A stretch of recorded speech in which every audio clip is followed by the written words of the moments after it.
Oh, wait, Chad. Got this. We'll fix this in post. Stupid craft services in this. Yeah. Anyway, you were saying there's a scare, the Red Wedding. Yeah, the Red Scare, McCarthyism, all that stuff. Price did get named at one point. Right. He didn't give names, and it caused all these issues. But he also came up on one of the I said video. Because he was doing game shows. He did game shows, and most people, if they know him for game shows, they think of what's that TikTok? Hollywood Squares. Look how we nailed that. Boom. But he did one called the $64,000 Challenge with Edward Robinson. 72,485 did not work out. No. Thanks, Joe. People can't do the math. No, that's true, Joe. Thank you for 64,000 is a much more even number. Anyway, he was doing the game show, and the cheating scandal movies like Quiz Show talk about a game show scandal. One of them was the $64,000 challenge, and in it, he basically was a celebrity guest, right? And he did it because he wanted to promote art. And I've lost the quote that I was going to do, so we'll move on. But he said he did it because he wanted to get across to the American audiences that there were these great museums in America. You should go to them. You should frequent them. Because America had the greatest collection of art. Yeah. Now, it also had the Statue of Liberty. Historically, you could argue that's because we stole it from other places. The world's biggest easel. The world's largest ball of twine. I've actually seen the world's biggest easel. I got a picture of me out in front of it. With this face. That's something. You were saying? But easel down the road.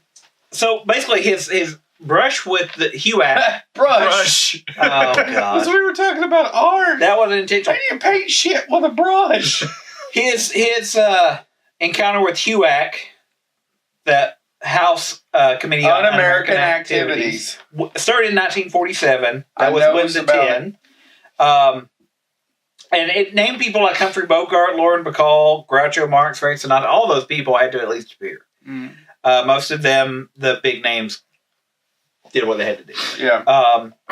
But, so, Vincent Price had survived that, but it left him, again, he was scarred by that experience because, again, and that's one thing Victoria Price does such a great job is how much it had been drilled into him that fortune could disappear.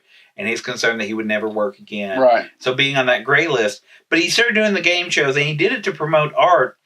But on the $64,000 pyramid, there was a scandal that broke that the contestants had, and the celebrity guests were all coached and all of that stuff.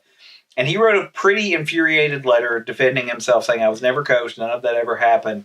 And by the end, that appeared before Congress.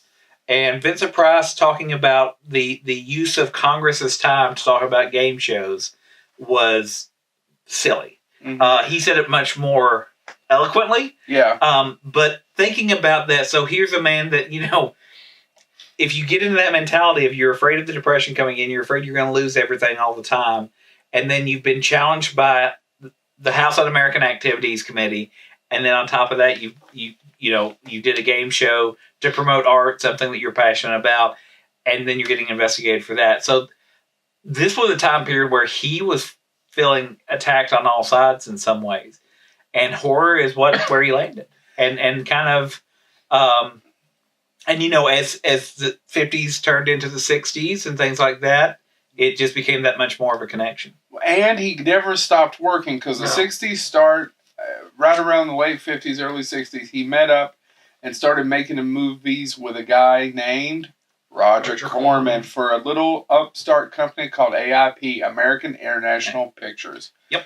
And he never stopped working, and they started doing Poe films. And once again, if you're watching us, I showed you the poster for the House of Usher that I own, that Chad says isn't a real poster. And that was the first one. Right. That's my favorite. I'm curious, what's your all's favorite Poe films of the Corman Poe films? Wow. It's that and then The Raven. The Raven is a comedy. The Raven's a comedy. Yeah, it's not Edgar Allan Poe at all. Oh, no. Well, there's a Raven. Yeah. And he does, and there's lines from the poem. Yes. But no, it still isn't the Raven film I want to write. That Mike probably didn't pick that up. I'm sorry. Let me say it as a whisper. Yeah. More whispery. A whisper to a screen. Call me Hollywood. Courtney Joyner. No, my two favorite Vincent Price Poe films are. I like The Raven a lot. I actually just saw The Raven recently. You've never seen I don't know before. why I never saw it, but I just never did. Yeah. But The Mask of the Red Death. Oh, that's number 2. I'm so sorry. And then, man, The Pit and the Pendulum really has a piece for me. That's where I actually got introduced to Poe films and Roger Corman was in high school. It was a project of watched The Pit and the Pendulum, and I was just amazed.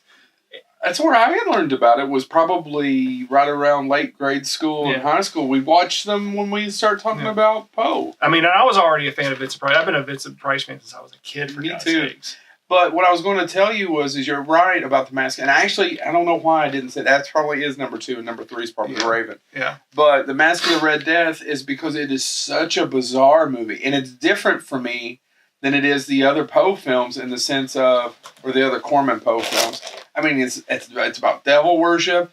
Oh, yep. What are you doing with my Doritos? I'm stepping on them. Oh, yeah. We would show them on screen more, but we're not sponsored yet. Buy Doritos. Nom Doritos. We'll eat the shit out of them if they'll reach us $50 and a bag of Doritos. But anyway, Mask of the Red Death. Have you watched it lately? Yeah, I watched it. I watched it last year. I watched it, just a few months ago. It still holds up. Yeah. It's beautiful. It has all those vibrant colors. It is so weird. It is almost post-apocalyptic in its own right. It is post-apocalyptic. It has got all the... I was not just going to say the angels of death, but the 4 horsemen of the apocalypse are in it, correct? Right, yeah. They're all represented.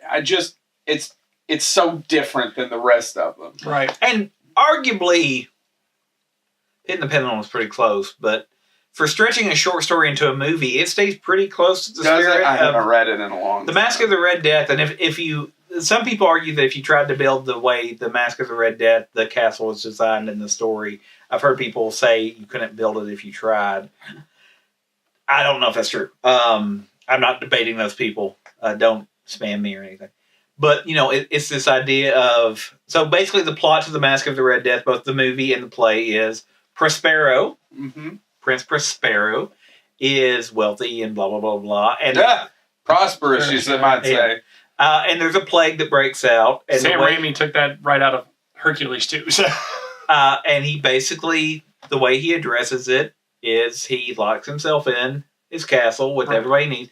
And basically the wealthy and the elite get inside. Right. And then he seals it because that way the Red Death will just ravage the poor. And then it doesn't work out. No, it doesn't. Except for it does work out for the Red Death. Watching it again and having Vincent Price talk about his love of Satan and those Vincent Price... dulcet tones. It's oddly. Did you know Martin Scorsese's favorite is Tuma Lagia? That's not in Vincent Price isn't in Tuma Lagia. Yes, he is. Yeah. What's the one that he's not? in? Premature Burial. He has the weird glasses. Yes, Premature Burial is the one Poe film they did without Vincent Price. I've never actually seen that one. But I want to say Joseph Cotton. He is, and Joseph Cotton we'll talk about later when we get to Dr. Fives. Anyway, moving right along. Tuma Lagia is his favorite. I actually don't have an attachment to it like I do almost every other one. Yeah, it's What's not... your favorite? Again, I have to split hairs because for just the sheer fun of it, I love The Raven because you've got dueling wizards between Boris Karloff and Vincent Price. And if they made action figures of that today... And you have one of the most fun character actors of all... Well, they're all character actors in the sense. Peter Lorre, going off script in every scene. The story goes is that Vincent would get so pissed at him. Have you ever heard this before? No, I have not. Because Vincent Price was the script, and you did it. He's a classically trained actor. Right. And Peter Lorre would just start saying shit. Would just go off script. He improvised all the time, and it would they liked each other, but it infuriated Vincent Price. Well, and there's a lot of stuff you see in The Raven is Peter Lorre just saying shit. I didn't know that. Yeah. And there's a great story. Peter Lorre and Vincent Price knew each other well before that. Right. And there's a great story that when Boris Karloff died, not Boris Karloff, sorry, when Dracula. Bela Lugosi died. Don't get two shits about Bella. They attended the funeral, and I made Bella Italian. And it may be that perhaps Peter Lorre had some drug issues, And Vincent Price said that no, not with that face. said that he appeared to be in a somewhat altered state, and that he had a wooden stake in his car. And he looked at Vincent Price and he goes, "Just in case, just in case, just in case." and that Would was you love to be there? Yeah. We've been at some fun funerals, but can you imagine that one? Yeah, no, I mean, and so that's the story there. But so these people knew each other, and the playing off of one another, and so I love. He and Boris Karloff had worked together 20 years previous in the Tower of London. Tower of London. Tower of London. Boris Karloff was the star of the Tower of London, and he played in one of the Dukes, and then they remade it with Vincent Price as Richard, King Richard, who would go on to kill people. But anyway, yeah. So no, he killed people way before that. Let's be honest. Well, but as we think, so these people knew one another. So for fun-loving, I can show it to my kids. It's definitely The Raven. As far as the one that when I watch, I'm like, God, I really am torn. I want to say Pit and the Pendulum because I think that's Vincent Price at his most priciest. Mm-hmm. But I think you could almost create a box set of Price and Satan movies with which. Are you going to give the other one? With which? Yeah, but we're not going to get to the Conqueror Worm yet. We're doing Conqueror Worm, another Poe film. We're doing this. So what's your? It's The Raven for fun, and then I'm torn between Pit and the Pendulum and Mask of the Red Death. Mask of the Red Death. Good God, me and James are thinking the same way. Should we be concerned? No. I've noticed you've been getting more attractive. Oh. Now I'm concerned. Let me present. I'm concerned that I'm being left out of this gang bang. I need you to gang bang your way into my heart, James. So, they made a lot of movies together, he and Poe. Yeah. Corman. This isn't how I pictured it. And I'm dead as hell. And they've been talked about on numerous occasions, so I don't know that we should spend a ton of time. We should mention, though, The Raven does star one other guy that went on to do some stuff. Jack Nicholson. Yes, he plays Jack Nicholson. He plays actually he went on to be in Little Shop of Horror. Yeah. Little Shop of Horror. He plays basically the boyfriend or the soon-to-be suitor of Vincent Price's daughter. Yeah. While this is all going on, too, he adapted my second favorite Richard Matheson novel, which is I Am Legend. I Am Legend. Into what movie? Last Man on Earth. Which is still the most accurate representation of I Am Legend. The first time I saw Last Man on Earth, because I was a Vincent Price fan. Even though Richard Matheson says he never cared for it. It was hard to find. Did he prefer Omega Man? I'd be interested in I don't know if he preferred Omega Man. I don't remember him saying that. I remember reading the interview. And Richard Matheson has been passed on. He lived to be in his 90s. Yeah. But has been passed away now for a while. And if he watched the Will Smith one and goes, that son of a bitch is singing Barney? I think a lot of it had to do with the casting of Vincent Price was nowhere near what his... And if you read the book, it's... Oh, yeah. It's not Vincent Price. But what I do love about Last Man on Earth, because... I don't know if you like the Omega Man better or not. Omega Man was a remake with Charles Lee. I know he did like Haunting of Hell House, and he did think, though, that was one that should... And I agree... That's dying to be remade. Dying, haunting. Yeah. Anyway, Last Man on Earth, though, I didn't get to see it for a long time because I couldn't find it on I'm sure made on VHS for a while. I caught it on Sci-Fi Channel. I got it. It was a midnight film on Sci-Fi Channel back when they didn't just show asylum pictures. David Michael Latt, that's not an insult, will write movies for your calls. Yeah. But the scene that got me in that movie that really, and again, it just made me appreciate Vincent Price that much more, is where he's watching videos of his family. Yeah. And so, if you've never seen any of these versions of this, basically there's creatures. I think we've talked about it on the show before. Yeah, there's creatures, vampire-ish, whatever you want to call them. They can be anything. Yeah, and they're pounding on his door, and they're asking him by name to come out in the Vincent Price version, because they do in the book too. They want him, to kill him basically, or turn him, whatever, however you want to view it.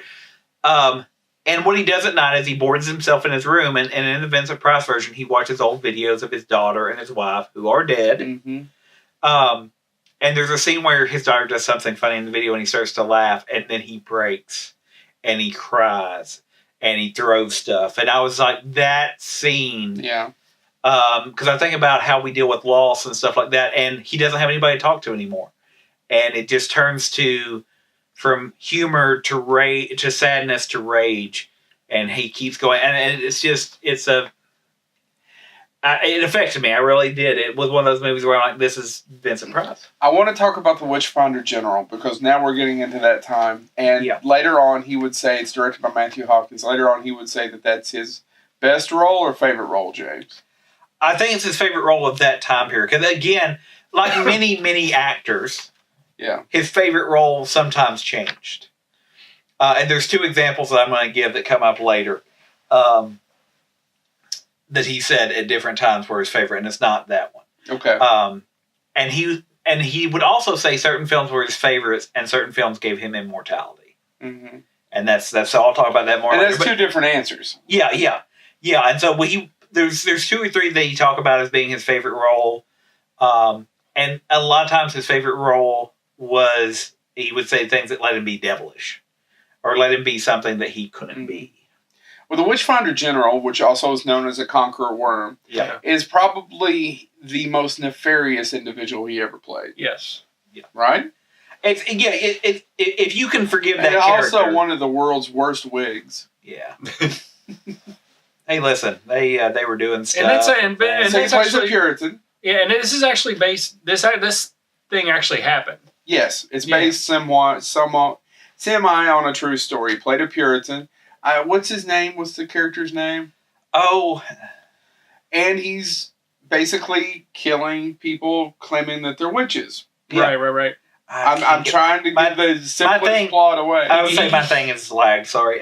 He goes into towns and says, "I'm gonna cure your town of witches. Give me this money." It's not Haythorne, is it? Is it Hawthorne? Nathaniel Hawthorne added the W because he wanted to separate himself from his witch killing ancestors. Oh, is that true? That's a good story. A little bit of Matthew Hopkins is who he played. Hopkins. Okay. Oh, he played Matthew Hopkins. Yeah. But yes, I said directed by Matthew Hopkins. He played Matthew Hopkins. If you I'm an idiot. It was directed by Michael Reeves. If you look at the history, and this is a little side knowledge, if you've read The Crucible by Arthur Miller, he uses Haythorne, who was actually a Puritan judge and all that stuff, but witches on trial. And Nathaniel Hawthorne was descended from him, and that's actually why Nathaniel Hawthorne wrote The House of Seven Gables, because he felt his family was cursed because of his link to that individual. So yes, that is a true story there. But yes, so there were these Witchfinder generals their job was to find witches. Yeah. He's not a good guy. No. He ends up getting his comeuppance at the end of it, but there was I can't remember a redeemable quality about that character. There was none. There was none. He was just a horrible. He's not even fun. No. He's an evil person. He's evil. If I'm not mistaken, like Roderick Usher is just being crushed by the weight of the house and the family history, and the curse, all the whether you believe in the curse, or whether not, you believe, or if it's all psychological in damage, the psychological pain, what he's had to live through, even because he's not a lot of fun either. But there's all these other characters. You can think of something else. I don't think Matthew Hopkins has any redeemable. No, there was nothing redeemable about it. Right? Okay. And so Witchfinder, and by the way, it takes place during the English Civil War. Right. And for those that don't know, yes, England beat us to it. That we did a remake. Anyway, because of Cromwell. Right. Anybody want to sing some Monty Python now? Oliver Cromwell. Well, I thought you were talking about James Cromwell. Now, as we get to that, came out in '68, but once we get to the '60s, we're past. Specifically in the late 60s, right around 67, 68, we would have had a little movie. Not only have we went to the moon now, or we're going to the moon, we would have also had a movie come out called Night of the Living Dead. And then in a few years, we'd have Texas Chainsaw Massacre. Mm-hmm. And the tastes are changing, right? Haight-Ashbury is full blaze. The times are changing. Yeah, the times are changing, as they say. We're almost at Woodstock, and by Woodstock, actually the hippie movement was actually already over when it comes to that would already turned into a mess out there. Yeah. And the tastes are changing. We're actually getting news from Vietnam where we can see people on our nightly news dying. We're starting to see blood and guts, and the that whole 50s veil of innocence has been pulled back from us. Right. And the taste in horror films are changing. So what worked in the late 50s, early 60s, specifically if we start talking about the Corman Poe pictures, right, are not necessarily by what are going to work at the end of those 60s. Right. So what kind of movies do you see him in and he's still popular? Comedies. Horror comedies. Yeah. Well, and can I talk about Dr. Goldfoot and the Bikini Machine? How about Dr. Goldfoot and the Girl Bombs? Photos from that are in here, and she actually writes, "Look at my cool daddy-o" in Dr. Goldfoot and the Girl Bombs. Have you seen those? I have not seen those movies. I've seen the last 30 or 45 minutes of both. I've watched one of them, and I can't tell you which one. I've seen Dr. Goldfoot and the Girl in the Bikini Machine. They're not as much fun as Dr. Phibes. No, Dr. Phibes. I think a couple other, and by the way, Witchfinder General, another one that's somewhat similar that is not as good. But as we go into the 70s, Cry of the Banshee. I'm sure I've seen it. It's another one, Elizabethan England. A wicked lord massacres nearly all of the members of a coven of witches, earning the enmity of their leader, Una. Una calls up a magical servant, a banshee, to destroy the lord's family. And so it's another one, English Puritan encounters dark magic as retribution for what he does. So as we go into the 70s, he is not only famous now for all of his movies, but he is also starting to do a lot of television. Right. Going back to Hollywood Squares, he is a personality. He's a well-known personality now throughout America. Correct? Right. And we're getting, we call them horror comedies, but you're right. They're just comedy. They're just comedy. Well, and he's also doing more TV. Mm-hmm. That's what he's doing the Danny Kaye show, and he was on there multiple times with Danny Kaye. Danny Kaye, for those of you that don't know, did a movie with Fred Astaire. He did F Troop. Yeah. Normally we could pull out he was Egghead and Batman, but everybody knows that. I forgot that he was in F Troop. I don't think I've ever seen the episode of F Troop. Hell, he is in one of the worst shows of all time. We know this because Bonehead said it was the most overrated worst show of all time. He's in the Brady Bunch? He's in the Brady Bunch. I don't remember him being in the Absolutely. He's in this, is it a cave, James? He's a mad scientist. Yep. Imagine that. Really? Yes, he's in the Brady Bunch. And that's just to name a few, folks. If there was a top series during the late 60s through the 70s, he was probably in the damn thing. I can't believe we left out the other thing that he did in the early 60s. What? One of the greatest, weirdest movies ever. And there's an entire Saturday Night Live skit that made fun of it in the 80s. What? When the Beach Party movies were huge with Frankie and Annette and all of them. He did a Frankie and Annette movie called Beach Party. Well, I don't think I've ever seen it. It is the Saturday Night Live skit that makes fun of it. Literally has them, doing their dancing on the beach thing. And I forget in the 80s who they had play Vincent Price. But he walks over and he goes, "What are you children doing? We're having a thing. Well, I'm going to go to this castle behind us and do nefarious We things." also got to talk about his biggest contribution to the 70s. What? Vincent Price's Shrunken Head Kit. Oh, yeah. That's not his biggest contribution. That's his biggest contribution. What we should talk about. You could take an apple, dehydrate it, put some eyes and some hair on it, and you have a shrunken head. Well, not only that, actually, my wife got me. She didn't give me that. That's on my to-get list. But my wife, one year for my birthday, found Milton Bradley did Hangman. Yeah. And he was on the cover of a Hangman board. It was the traditional Hangman, but it was Vincent Price's Hangman. I gave your wife that, so you're welcome. Okay. He gave your wife that. What did he give your wife? Somebody should. Anyway, he gave her a little bit of the business.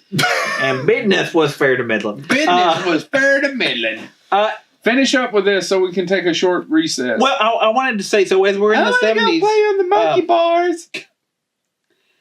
Oh my God, you made me live Merry go round. Joe mentioned this already, but I mean, again, he played Frankenstein multiple times. He played Frankenstein for Red Buttons. He played Frankenstein for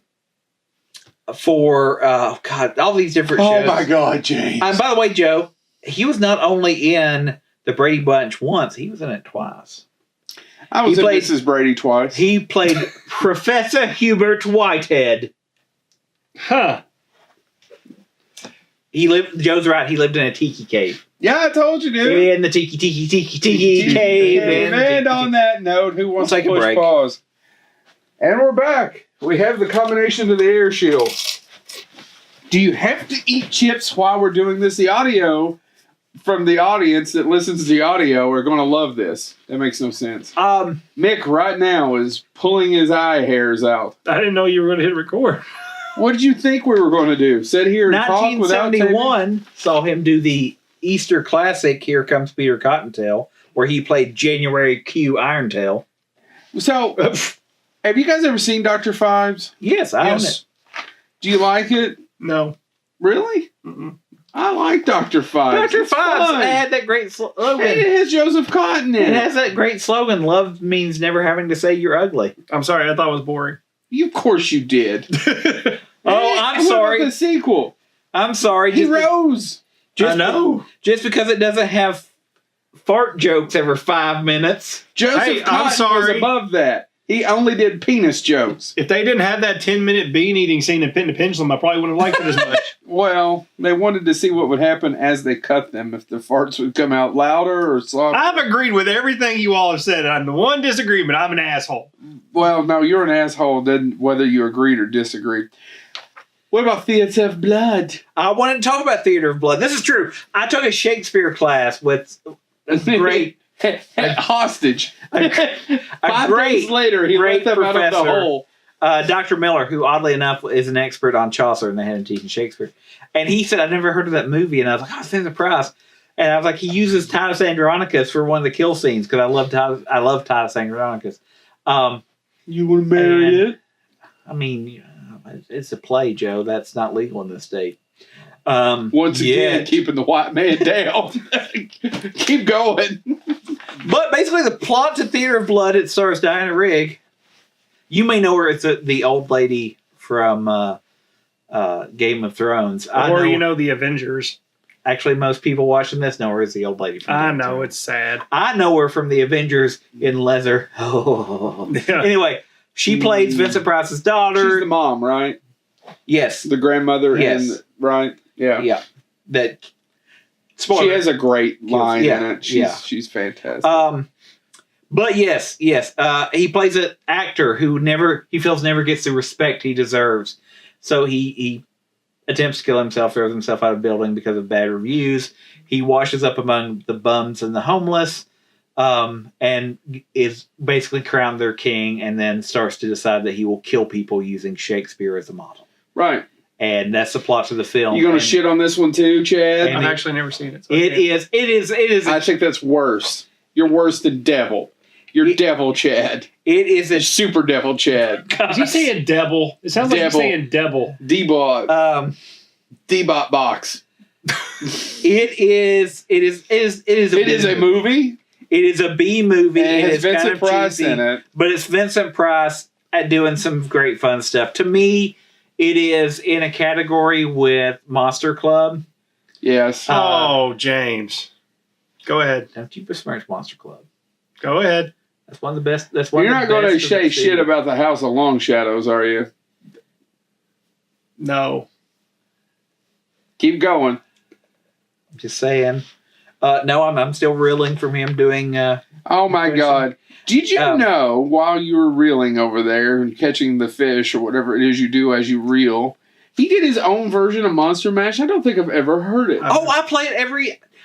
Well, that just means you're not following me on Facebook because I post it every year on Halloween. It's one of my favorite I've versions. never heard it. I have never heard it either. There is a video they made for it, and they actually used Monster Club as the basis of the video.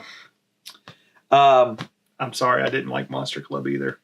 I like it just a regular club. Actually, was there too much bacon? Here's a great movie, and by that I mean absolutely terrible. One great works just fine. It's a terrible movie. I own it on VHS. To my knowledge, it's never been released on DVD. Bloodbath at the House of Death.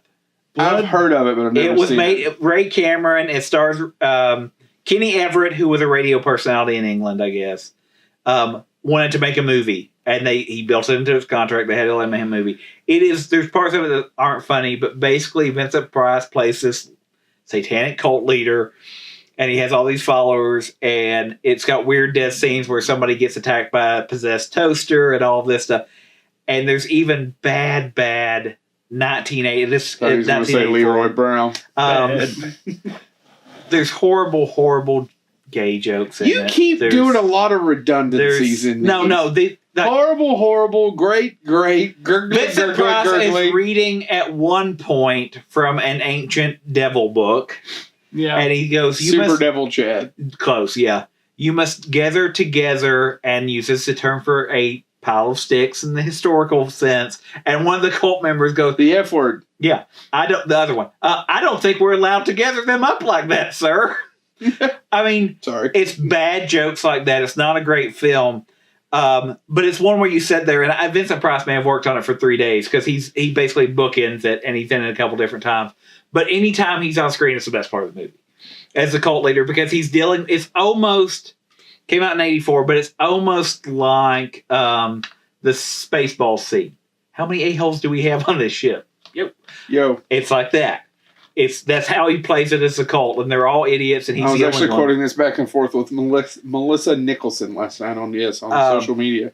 But yeah, so again, we Bloodbath of the House of Death. If you can find it, maybe on DVD in England. But I found a used VHS copy at a Blockbuster Video about 15 years ago. I rented it first, and then 6 months after I rented it, I must have been the only one that rented it. It was an old copy when I rented it. They had it for sale, and I have a VHS of it. That is important. Well, break the MFR out. But yeah, Bloodbath at the House of Death it was a comedy in '84. You skipped a bunch. Oh, because I want to talk about. You told me we had time issues. Well, The House of Long Shadows, which is one of our horror movies. You can get it on DVD on Amazon for $30. Is it a region free? I'm actually curious. Sorry, I'm actually curious. Continue on, Joe. Well, House of Long Shadows played our Halloween party 2 or 3 years ago. I saw it as a kid. I loved it, and it was great rewatching it with you all. Yeah. But it had Peter Cushing, Christopher Lee, John Carradine in it, and Desi Arnaz Jr. It was Desi Arnaz Jr. I don't know. Star of Manimal. Little Ricky. Little Ricky. So also when we start to talk about the early 80s, he hooked up with a guy named, there was this hack who would go nowhere named Tim Burton. Yes. And Tim Burton's student film, his student film? Yeah, it was his film, Vincent. It was called Vincent, and it was about a boy obsessed with Vincent Price. Yes. Yeah, and Vincent Price did the narration. And what a lot of people don't know is that Ed Wood's one of my favorite movies of all time. And if not the best Tim Burton movie ever made. Tim Burton took his relationship with Vincent Price and put it into Ed Wood. Because even though I love Ed Wood, a lot of that stuff is just completely not true. Right. A lot. And I could go off on it, but... What's one of the big things that's not true? You may know this. So there's two big things. One... how Ed Wood and Bela Lugosi met. That did not actually happen. Bela Lugosi was close friends with him for a long time. He met through Ed Wood's roommate. Oh, okay. And then the next one is Bela Lugosi wasn't single. He was married the whole time. Yeah. And his wife was she was a secretary for a movie studio. She actually was there for Bride of the Monster, writing out lines for him to say for that movie. Yeah. So those are the two big ones. Was those. Okay. But no, he took his relationship with Vincent Price and basically turned it into Ed Wood's relationship with Bela Lugosi. And a little bit about Vincent. This is actually, I said I'd mention it. This is one of the films that he said at one point was his favorite role, and he also said this one gave him immortality. He used both of those for Vincent. I did not know that he said Vincent gave him immortality. Because it was all about him. Well, yeah. That, it was, and he was honored because, there was, at this point, Tim Burton wasn't Tim Burton. Yeah, he was a Disney animator. Mm-hmm. And Vincent Price found, he said, well, I want you to know I'm doing this. But this movie is also important for another couple of reasons. So kids, if you don't know who Vincent Price is, shame on you. But if you're a fan of Nightmare Before Christmas or Beetlejuice, this is a historical artifact for you because the sandworm design appears in this, as does an early version of Jack Skellington. Yeah. As well as Frankenweenie, actually. Yeah.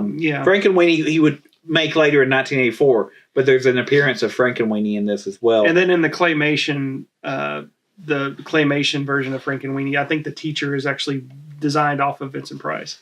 And then the other thing is, for more recent, if you love The Corpse Bride, which, by the way, if you go to the Puppetry Museum that Spot talked about on our Facebook Live, go watch it.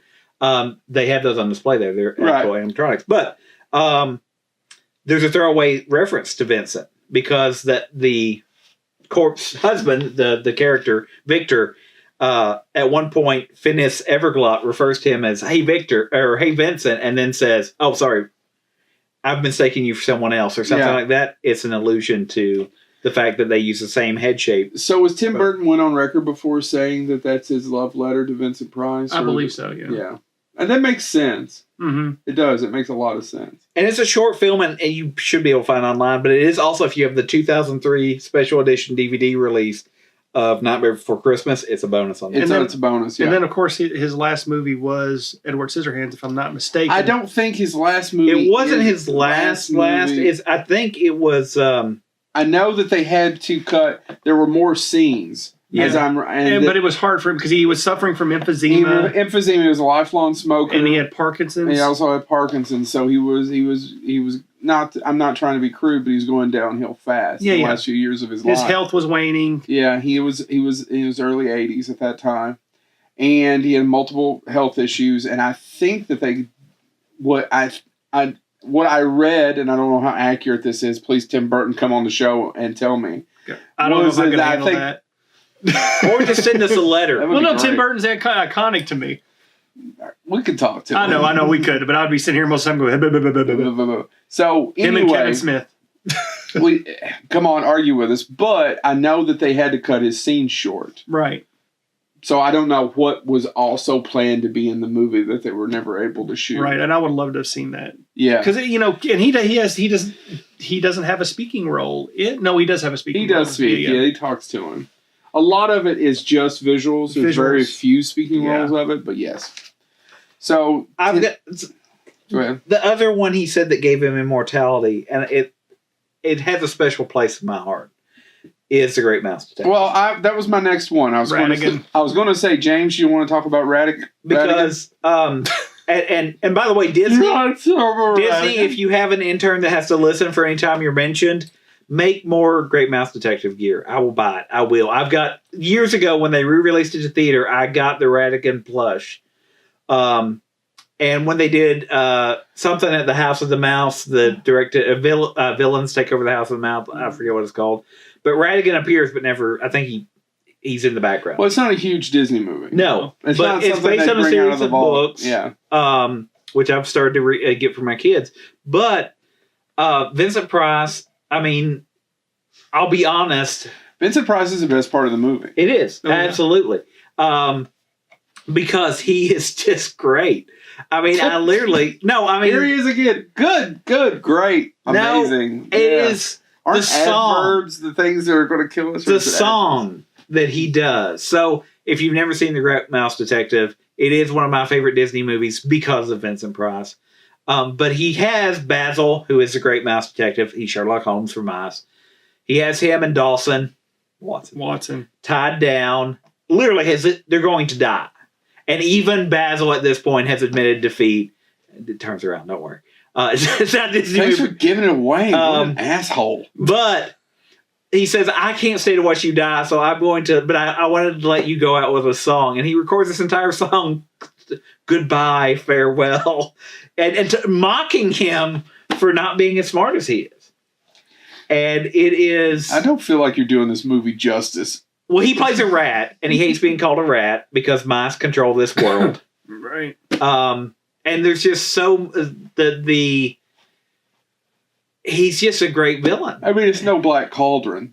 I like Black Cauldron for other reasons because I would argue that's the darkest Disney animated film. It is not even close the darkest Disney movie ever animated movie. Murgy or whatever his name is. Yeah. Murgy gonna die. Anyway. But yeah, the Great Mouse Detective, he does the voice, and he did say that was immortality. That would be something, because it was Disney, that people would watch. So that's another one that he referred to as giving him immortality. Let's stick with the animated. What would be the other animated thing from your childhood, James, you remember with Vincent Price? I actually wanted to bring this up because this is relevant. So the 13 Ghosts of Scooby-Doo, did you see? Because they only captured 12 ghosts in the series. There's 13 episodes, but the first episode is them letting them free. They just released the movie to finish it. Yeah. Oh, really? It just came out, yes. Obviously, Vincent Price doesn't do the voice of Vincent Van Gogh. Who doesn't? I want to say it's Maurice LaMarche. I may be wrong about that. Yeah. I'll confirm that. Hopefully he's doing Vincent Price. He is. I mean, it is a goal to try to make that seamless. I kid you not. Why do I think if you'd have put a gun to my head, I would have said there were a ton of the 13 Ghosts of Scooby-Doo. And you're saying there's only 12 episodes. 12 episodes. There's 13 episodes, but there's 12 ghosts that get caught. That's it. They're only made every 13 episodes. Yeah. Huh. It was basically a season and a half. It was a half. Part of that was Vincent Price wasn't cheap. Yeah. I mean, no offense meant to voice actors. I love voice actors, but in the 80s... No, it was paying... They weren't paying the money. Yeah, go ahead. Maurice LaMarche is Vincent Van Gogh. Yep, I thought so. He's also Vance Linkletter. Thanks. Yeah, there you go. That wasn't it great? That was a movie. That was good. Good. Great. Good. It's all good.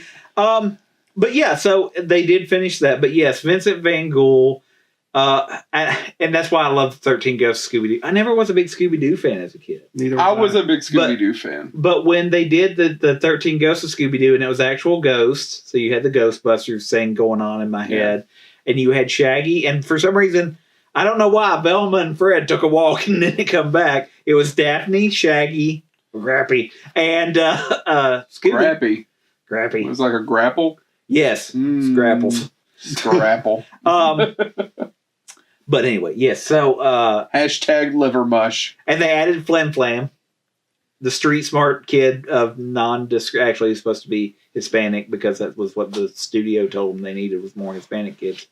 But that's so and that's why I love it was Vincent Price. And there was another movie he did at the time that was considered an absolute masterpiece. It was called Dead Heat. But we've talked about Dead Heat before. Before we end this episode, I think we should talk about his art and the joy of cooking. I think we still got more to talk about because you're leaving out a big part of why people know it. What? What do you think? What am I leaving out? If you don't watch movies, but you listen to music. Well, I guess we're right. You know Vincent Price, Alice Cooper. Yeah. And Michael Jackson, and I know we're not supposed to talk about Michael Jackson, but screw it. Thriller's a classic. It's a film with music. It's directed by John Landis. It is, and I'll be honest. John Landis said Michael Jackson wanted to become a monster. That's how it happened. Yeah. The Simpsons. And he did. I know the Simpsons are re-pulling season 1 or 2 or whatever. Whenever he did the voice. And saying they're not going to air that episode anymore, but it happened. It is what it is. And I'm not going to let art that is cool be drowned out by the actions of one person involved in it. And I guarantee Thriller is going to happen all across the United States next year. Yeah. Every city has their own Thriller parade where people dress up as zombies and they play it. And you hear, I almost said Vincent Van Gogh, you hear Vincent Price. You're absolutely right, James. And the famous laugh. People have asked him this before, and I finally found a book or an interview he did where he talks about how he did the laugh. And I've mentioned this to Joe before. The way he says to do the laugh is to take a deep breath, push all the air out you can after you do it, and then laugh as long as you can without gagging.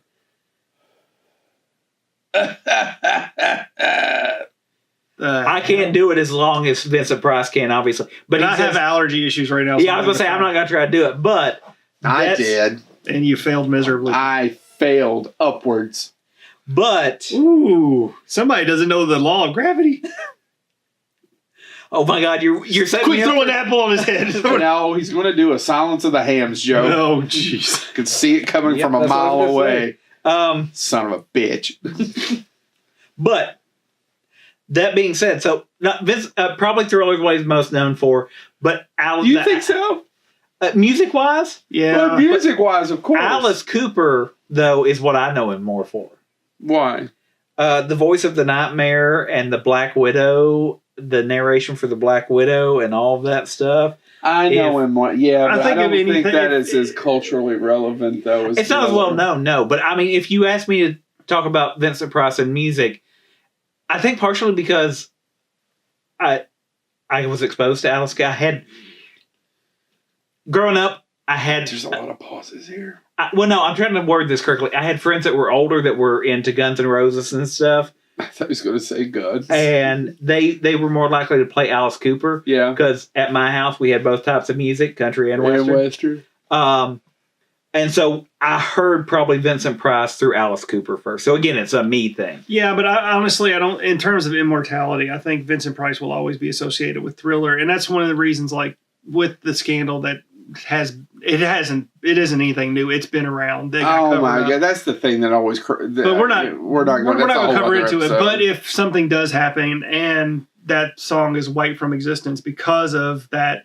That's the saddest part of the whole situation of Thriller is that Vincent Price's immortality will wane a little bit. I do see it happening. It could. We don't know. No, I really don't. And just because every year, all across the United States, we all have these zombie walks, these Thriller walks, and I just hear it all the time, and we just see it all the time. Hey, and Chad, I absolutely watch this. Do you think we'll possibly lose Rockwell? Somebody's watching me.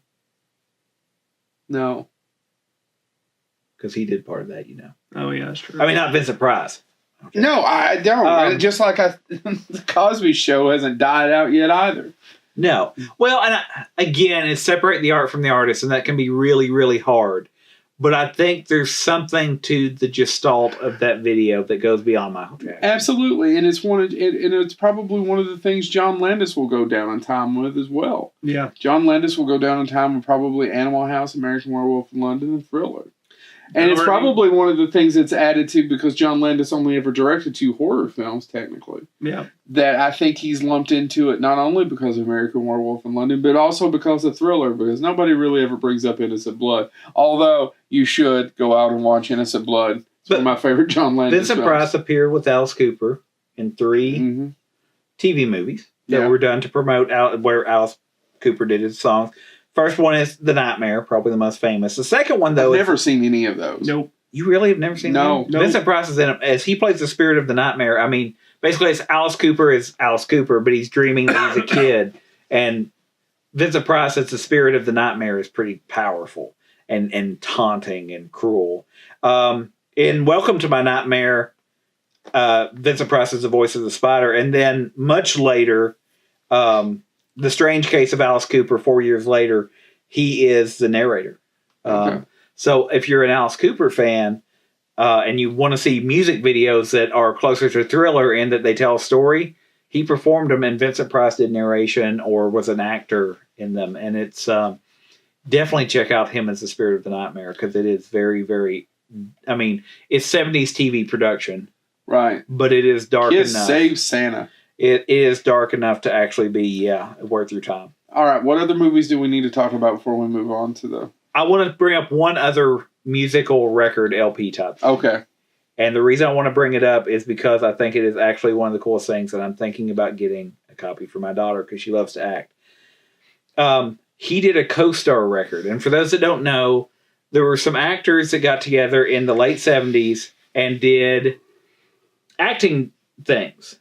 Actors got together and did acting things. In other words, they would do a dialogue, except they would only do one line. And then you would get a script, and you'd put the record on, and you would get to act opposite of them. Yeah. And he did one of the records, and it's Co-Star, the record acting game with Vincent Price. And it's 8 different scenes you can do with Vincent Price, including scenes from Love Affair, The Gambler, The Importance of Being Earnest, and you get to act opposite Vincent Price. You're going to make a Jim Varney joke, aren't you? I want to so bad. Oh my God. You want to see Vincent Price go, what do you mean, Vern? Vern? Hey, Vern. Oh my God. Actually, now I want to see Vincent Price talk to Vern. Excuse me, Vern. I'm going to be so excited. I brought you this Christmas tree, Vern. Why did I automatically go to I don't know. Christmas? I don't know. But that's another one. So if you're interested in things like that, because that's something you can pick up now, if you got a record player, and you can act opposite Vincent Price. So he did a lot of things like that. So we talk about the music, we talk about things like that. We talk about things like that. No, I mean that's a game. It's not necessarily a musical record, but it's still he also did the Witchcraft and Wizardry one where he read supposedly true spells. That's a hard to find one. That's and expensive. when we come back in a second, we're going to talk about the joy of food art. So, what, James? You could talk for 3 hours. I know. I if love not Vincent Price. without, I know you love Vincent Price. He's good, great. But No, he's great. He's 3 greats. he's 3 greats and a good. Now, we should talk about his book, The Joy of Cooking, and we should talk about the art. The man was a lifelong collector of art. To tell a story, supposedly, one time Roger Corman was over at his apartment in the 60s. And Corman saw his apartment and thought, Vincent, we know what we're paying you. Why don't you could live in someplace better? I'm paraphrasing this. Yeah. And it turns out he was taking all of his money and spending it on what? Art. But cocaine. No, art. The other part about that, though, and this is true, he made Sears Roebuck. Sears. He and Sears in the 70s had a deal. And he sold fine art. And I'm not talking copies of fine arts. You could buy Picasso through Sears, thanks to Vincent Price. He did have a true belief that art belonged to people. And to the average person that should be able to get art. Art, and real art, not copies, And so he was a driving force. And he struck a deal with Sears to where if you want a Picasso, hey, we'll work it out on payment plans.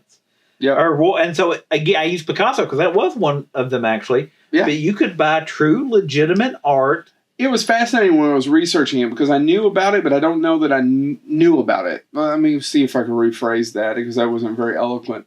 I knew that he loved art. I knew that there was something through Sears, but I didn't realize just how big a deal that was. And that you were buying art. It wasn't like you were buying the Vincent Price collection. No, it was the Vincent Price collection. But it was one that he curated, and that's the other thing. He took, it wasn't, a secretary is going to do it. He's like, no, this piece should be sold, and this piece should be sold, and this. And I think that's what's really important is, again, he lived that. Right. It wasn't just, everybody deserves art. He was an actor, which was visual, but he really did have an appreciation for the visual arts, and he wanted other people to have access to it. Yeah. I think that's probably one of the things I'm most lacking at. There's a documentary I saw with Peter Weller, who's got a PhD in art history and art or whatever, talking about a lot of filmmakers not knowing a lot about art, and I feel like I fall in that, Chad. Mm-hmm. And it's all because it's all art. It's all no. It's Carney. Do you think, though, that's a curse of our raising? And what I mean by that... It is absolutely, positively a mother effing curse of my raising. No one... And I mean... It wasn't available. It was not available. There were no museums. No. No one was taking me to a museum. No. No one thought to take me to a museum. No one said you should go to a museum. No, well, they just weren't there. And don't get me wrong, I was a punk kid, so I could have learned this eventually on my own. I've not taken the time to do it. I've not appreciated opera either. Yeah, no. But I've seen more opera than I've certainly seen some art. But I know very little. I know it's a failing of mine. Yeah, I can remember, and this is to the credit of Mr. Thompson, wherever you are now, took me to... Mr. Thompson, wherever you are now. He took me, he took me to New York, and I got to see the Guggenheim and blah, blah, blah, and all that stuff, and the art museums. The blah, blah, blah with the people and the modern art centers turkey and all basters. That stuff. And there's much of it, and it's that cliche line, there was some stuff that I saw that I'm like, this is crap. Like, there's one, I kid you not, it was a white board, and it looked like somebody took 2 different shades, like an ivory and a off-white, and just did this. Yeah. And it was hanging on the wall, and people stood at it and stared at it for hours. And I did feel at that point, okay, that doesn't do it for me. But then literally 2 walls over, there was paintings that were done by a guy that didn't have hands, and he actually had a club foot, and he did art with his, and it was photorealistic. They called him I can't remember the Floppy. artist's name. If anybody knows who I'm talking about, tweet it to me. Or Jumpy? It is. No, his art was literally, because it was the most lifelike art I'd ever seen. And to know that somebody did that literally, basically a pin in their foot. Literally? Yeah. Was it a good literally? Listen, Joe, I get passionate about stuff, and I thought, you know what? When I teach classes and stuff, I get hailed as being brilliant and ahead of my time. Hailed? Yes, I get requested to speak, Joe. I'm in the right field. I'm somebody here. You know, everyone sitting here in front of this camera has been requested to speak at some place. Yeah, but usually when they ask you to speak in the dog pound, it's just because they don't want to have to pay to put the dogs down. All of a sudden, I want to go out to dog pound. That's exactly what I wanted to do. Anyway, back to Vincent Price. Yeah, his love of art was legendary. And again, UCLA, go there, see his stuff. Now, what happened to his private collection? I think it was all donated. Yeah. I think most of it was donated there. There is a great story, and please, somebody, if you know the answer to this, but shortly before his death, I believe it was a Spanish artist painted the black sails of the whatever that were supposed to come and take you, and gave it to him and said, "This is the boat I hope to come to get you, Vince." And by the way, if you paying me a painting of that right now, I'm going to be like, "You sick." But he actually said, he goes, "God, I hope it's that beautiful." And one of the things that if you do get to see Victoria Price speak and she does the presentation, she talks about that he lived in the moment and he never took anything for granted. And there's a great photo that she shows. And again, I'll tag Victoria Price in this. And if I've said anything or we've said anything that was wrong, call us out, please. But there was this great picture she had of him, just a family photo. Somebody gave him a butterfly that was encased in lucite. Type material where you could see all of it. Yeah. And the photo is him of just staring at it, appreciating it. Mm-hmm. And she said he would look at it for hours and look at the glimmer of the light on the wings and stuff like that. Mm-hmm. And you think Vincent Price, in demand as an actor, on Broadway, and the shows that he did, and we touched on Broadway a little bit, but it's important. He did Oscar Wilde, The Life of Oscar Wilde on Broadway. He was involved in a production of Sherlock Holmes on Broadway. He did all these different, he was always on. And to also see this side of him, and that's one of the reasons, again, I've said it multiple times, but this book is his complete life, and it's from his daughter. And, there's parts of it that she says that, I don't know the full story on this, but she interviewed a lot of people for this. This is an older version of it. I did get to host her panel at Scarefest one year, attend Scarefest. But you'll see that my copy is somewhere signed by her. And the listeners are really going to see it. Yeah. Well, they can tune into the YouTube. Okay. Can you hear the pen against the paper? No, not because she's not here right now. But I really do. What kind of writing are you listening? Why and are watching? you writing with a flushing toilet? Doesn't not everybody do it? If you're writing a bunch of crap. No! Anyway, this is not. And so Vincent Price, A Daughter's Biography, a new version of this just came out. I think she added some more stuff to it. The other thing, though, I did want to say about Vincent Price as well, as we're getting ready, he wrote books himself, not only about cooking. And it just recently came back in print. Now multiple of his cookbooks are in print. But A Treasury of Cooking was at one point out of print for a long time. Victoria Price helped get it back in print. But it was the second most requested out of print book. I said The Joy of Cooking. It's called The Treasury of Cooking. You're absolutely right. And I'm sorry I didn't bring it down for our YouTube watchers. I have it upstairs, once again, signed by Victoria Price. But he also wrote books about things people wouldn't think. Victoria Price also recently got another one of his books about his relationship with his dog. He was a huge animal lover. And there were times when he was going through divorce and things like that. He's married 3 times. Yes.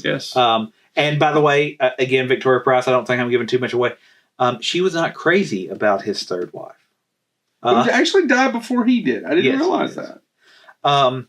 But Victoria Price you should see because she tells some great stories that aren't in this book. There's a great one that she told at Scarefest about playing with Trivial Pursuit with him, and he never lost a game of Trivial Pursuit in his life. And he was literally, it was days before his death, and he was on morphine. And they played in teams. She always played with her father, and her brother and his wife would be the other team. Uh-huh. And they thought, oh, we finally got him because he's going in and out of consciousness. And the last question was, and I'm forgetting the medical term, but it was like, if you have blah, blah, blah, it means you have an extra. And he was unconscious. And they were like, he's not going to wake up. And Victoria Price didn't know the answer. And you can look up what this medical term is called. And finally, they said that time was running out. And he literally just raised his head and he goes, balls. And that was the answer. It means that you have extra testicles. And that was it. And she tells that story. So please see that. But also look for his books about if you're an animal lover. Your Vincent Price impersonation was uncanny. Yeah.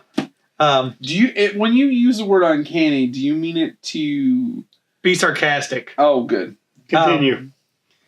It's like the X-Men. Anyway, I was actually thinking there's an actual movie called The Uncanny from the 80s. It's a horror film. But again, just you were referring to the poor man's Doom Patrol. Continue. But the cooking books, watch one of our other episodes if you've enjoyed this. Watch the Courtney Joyner 2-parter where he talks about meeting him, going to his house, where they were actually baking bread during the day, and it smelled lovely. He really loved to cook. And then also go back and watch our Cars for One episode. And I know, Chad, that people can't see this on thing, but here's a photo taken shortly before his death at a gallery opening. You can't see it either because at a gallery opening. And you can see that too. And you can also find a photo that looks very similar to the last Academy Awards he appeared at. And Victoria Price pointed this out in her lecture, her presentation. And again, it's great. But if you find photos of him like this, what you want to do is look in his pocket.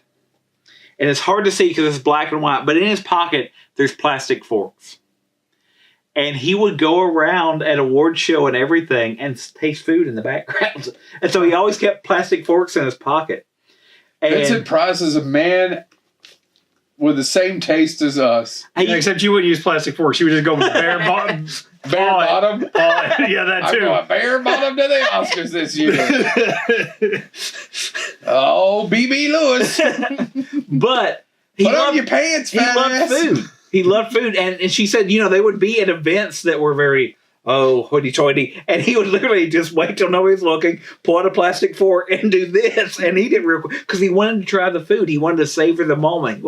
And so, it's really just one of those things that the more I learn about Vincent Price, and one thing I do want to, as we close this out, I want to actually talk about how I got introduced to Vincent Price. It wasn't 13 Ghosts of Scooby-Doo. It wasn't any of that. It's a Catholic church, isn't it? No. Another spotlight incident. No. It was mystery. Growing up as a kid, we didn't have cable. Well, how are we going to figure it out? I'm terrible at mystery. Yeah, no. We didn't have cable. The butler did it. That's how you got introduced. The butler came in that we had because we didn't have cable. Mr. Dickens. And he said, no, but the way I got introduced was I had an aunt that loved mysteries, and when I was little and my dad was working away from home, she would come up some weekends, and PBS had mystery, and Vincent Price was the host of Vincent Price and Diana Rigg co-hosted it for a while, and it would be the old Sherlock Holmes movies and stuff like that, or it would be whatever was that week, and she would make popcorn, my aunt would, and we'd sit down and watch it, and Vincent Price was the host, and he always introduced it, and that burned a couple things into my head. Edward Gorey did the artwork for the opening. That's Edward Gorey is burned into my head forever. I now own books by Edward Gorey. I love the Gashly Crumb Tinies and all that stuff. But Vincent Price introducing murder mysteries. And to me, when I was a kid, they were horror because somebody died, of course, right away. Because that's how murder mysteries worked. And that was the horror that I could take at that time. And Vincent Price, that voice became linked to the experience of trying to solve things and figure things out. And as I got older, it was always the voice that I went back to when I thought about mysteries and horror and things like that. And that's why I'm saying this at the end. And if Victoria Price does ever listen to this, that's what your father did give me.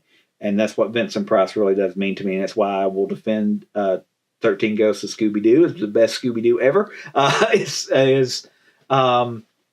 All of that stuff really, it really was the stuff. You ever seen the Creeper episode, dude? He goes around saying Creeper.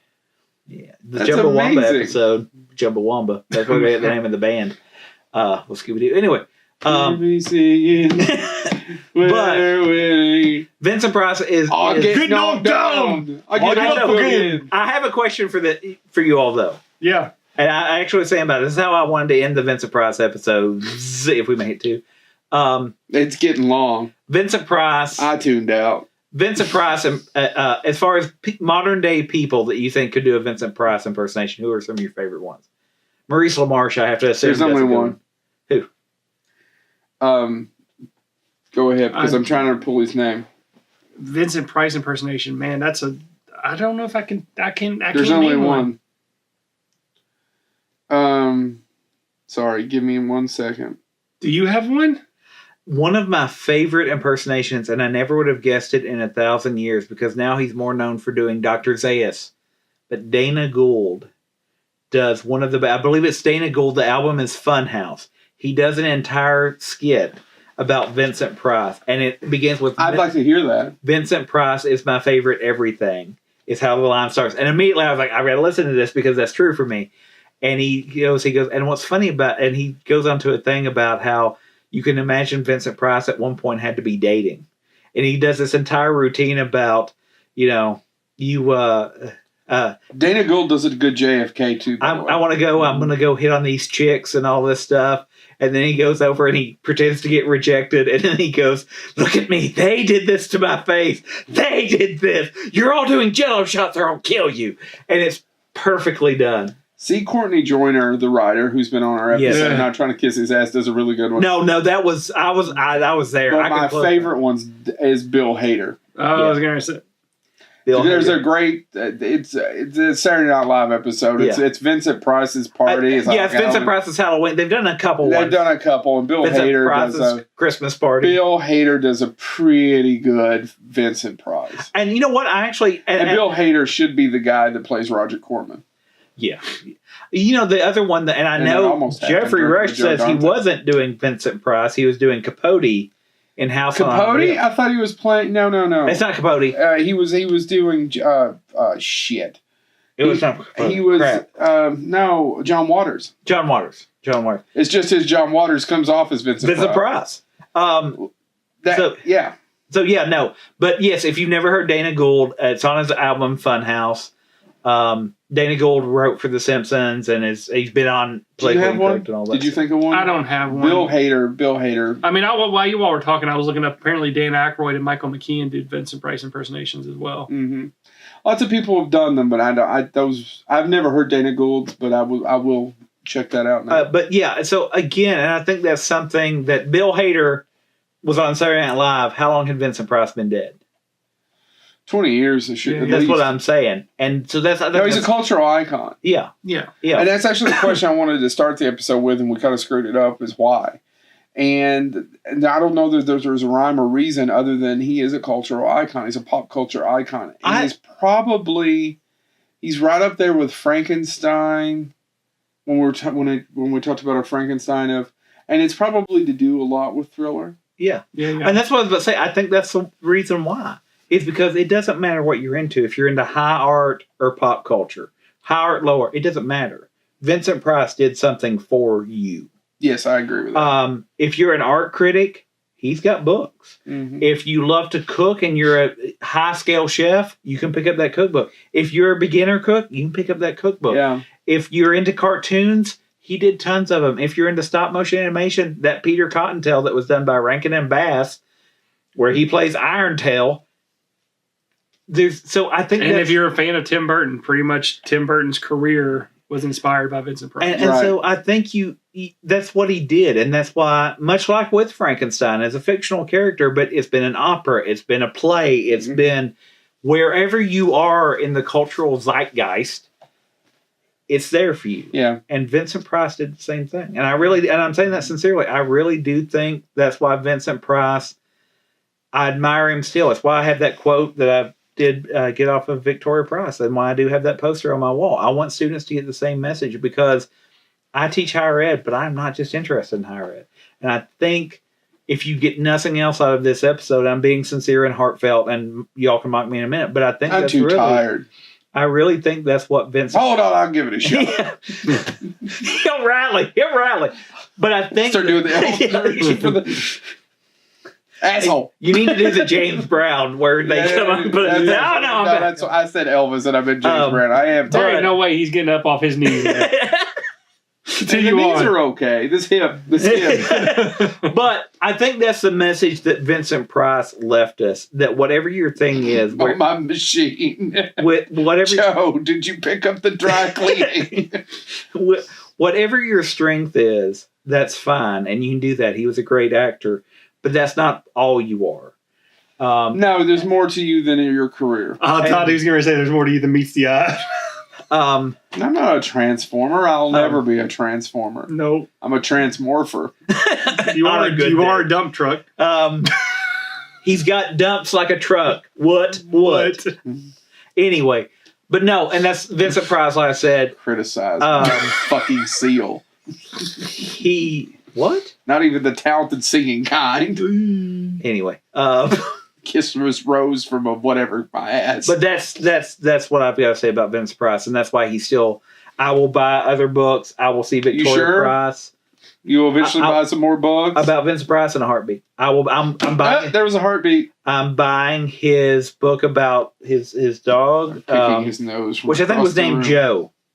See, there was a Joe that people liked. It was a dog. Yeah, he went to the race with us a few years ago. No, screw that guy. He can unsubscribe. I won't miss it. But check out Vincent Price's stuff. Check out Vincent Price's stuff. Go to Victoria Price's Twitter account and her. And she also, I believe, runs Vincent. If you follow Vincent Price online, he's not responding. But Vincent Price, I believe, actually, the Twitter is at Master of Menace. Yeah. Which was one of his. Check out Victoria, and if you're at a con or a place where she's speaking, stop by and see her.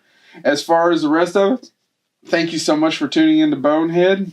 Anything else? No, this has been a lovely two-parter because this is not going. This is. I'm long. sorry, like I said, we did tons of Stephen King, but literally in my life, actors that have actually inspired me. I'm sorry, it's a tick, Joe. It's I'm good, sorry. good. I'm sorry. Did I mention I was sorry? I'm You're not sorry. in the blue tick, like a bloodhound gang. Oh, I thought he was doing Blue Tick. I like was Arthur. too. I was too. Anyway, but Vincent Price is means a lot to me. So I went on longer than I should have. I apologize. Yeah, we'll get comments later. That's fine. They can take their comments. Subscribe. As long as they buy books and stuff, they can take their comments, turn them sideways, bevel the edges, and buy Vincent Price's stuff. Subscribe on YouTube, iTunes, SoundCloud, Spotify, Cashbox, and kiss all of our butts. No, I'm joking. And share us on your social medias. Thank you so much for tuning in to Bonehead.